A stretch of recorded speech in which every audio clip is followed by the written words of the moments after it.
Go, Ryan. Okay, so my 7-minute speech is titled How to Dominate Twitter in 5 Easy Steps. So I'm going to give you the 5 steps. Get your pencils and pens out. You may bring a pencil, that would be phenomenal. Oh, I do. Oh, good for you. Awesome. Love it. How to Dominate Twitter in 5 Easy Steps. And I'll send you a cool document. We'll make sure it's We're going to upload these to the launch at website. If they didn't have handouts, we're going to upload the PDFs to it. It's very easy. I'm going to go through this quickly. 1. Get and open a Twitter account. I've done that. Good check. Have you done that check?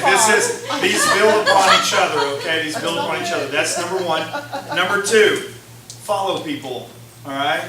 Follow people that you like to follow. You don't have to follow as many or as little as you want to. Follow the people that you like to follow. Now, number 3, tweet, and tweet, all right? If you want to dominate Twitter, you have to tweet. You have to actually tweet. You can be a lurker and you can read, which is fine.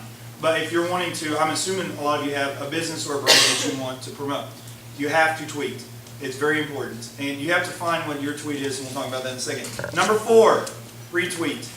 All right, find the people that you like what they say, retweet them. You can do the fancy, the manual retweet like Hootsuite does, where it says retweet, and there's a lot of, you can go really deep in conversation about whether you should actually just straight up retweet or if you should make it like your own little thing. It says the RT and then it says what everybody else says. But I just say retweet.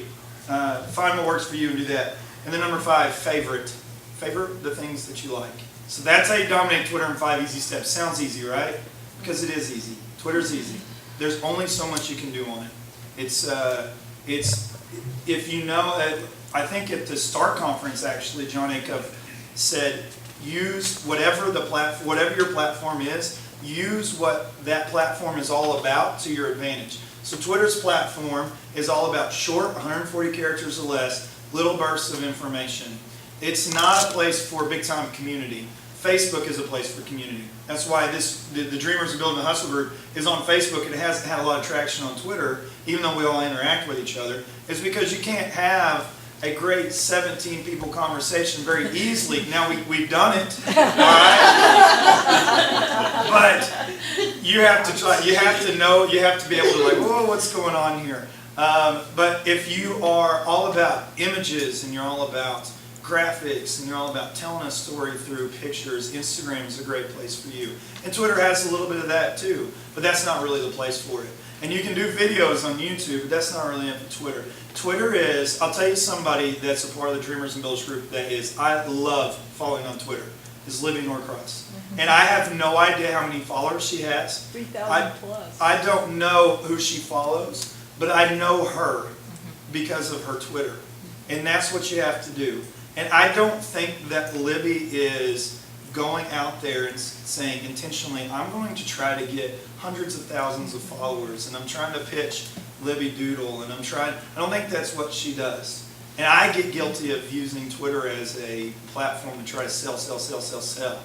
And I have to look back and look at them like, okay, that's not exactly what this is for.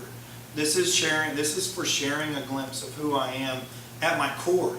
And if people want to buy my product because of that, then that's great. And so if you love, now obviously you need to know your boundaries ahead of time. I say be positive in your tweets because I'm a positive person, but don't know your boundaries. Sometimes I get really upset at something and I want to push way over here, but that's not me. And so I know my boundaries over here. And sometimes I'm like, I want to sell, I want to push, and I know my boundaries over here. That's not me either. I need to find what that middle ground is and tweet me as a person. Now I've got the podcast that we tweet about. I've got, I've got Paradigm Shift, the stuff that we do when we travel, or that. But the stuff that I get as the best traction is whenever I'm just sharing what my life is on an everyday basis. I think Twitter is very simple. I think we should keep it that way, and that's I think is the honest truth. Now I think that I get locked up on how many people follow me and how to follow, and I've done strategies like. There's an account called the Twitter Follow Back Cat, something like that. You could find it. Follow Back Cat is basically what it is. And it's this account that has 600,000 followers. And it says retweet if you follow back. And what I would do was follow everybody that retweeted that, and then hope that they would follow me back. And if they didn't, then I would unfollow them. So I follow like 10,000 people on Twitter. And that's because I did that for like a year and a half, maybe 2 years. And I gained a lot of traction through that, but they are the most disengaged Twitter followers of all time. So although I have a lot of Twitter followers, it doesn't mean anything. It's not turning into people listening to the podcast. It doesn't, the people that listen to the podcast, the people that are in this room, you know, the people that I actually have connections with, the people who like to hear what I have to say, not the people that are just randomly following. So I think the best thing to do with Twitter, be real, be yourself, open an account, tweet, retweet, follow people that you like, and then be honest with who you are all the time. So, whatever.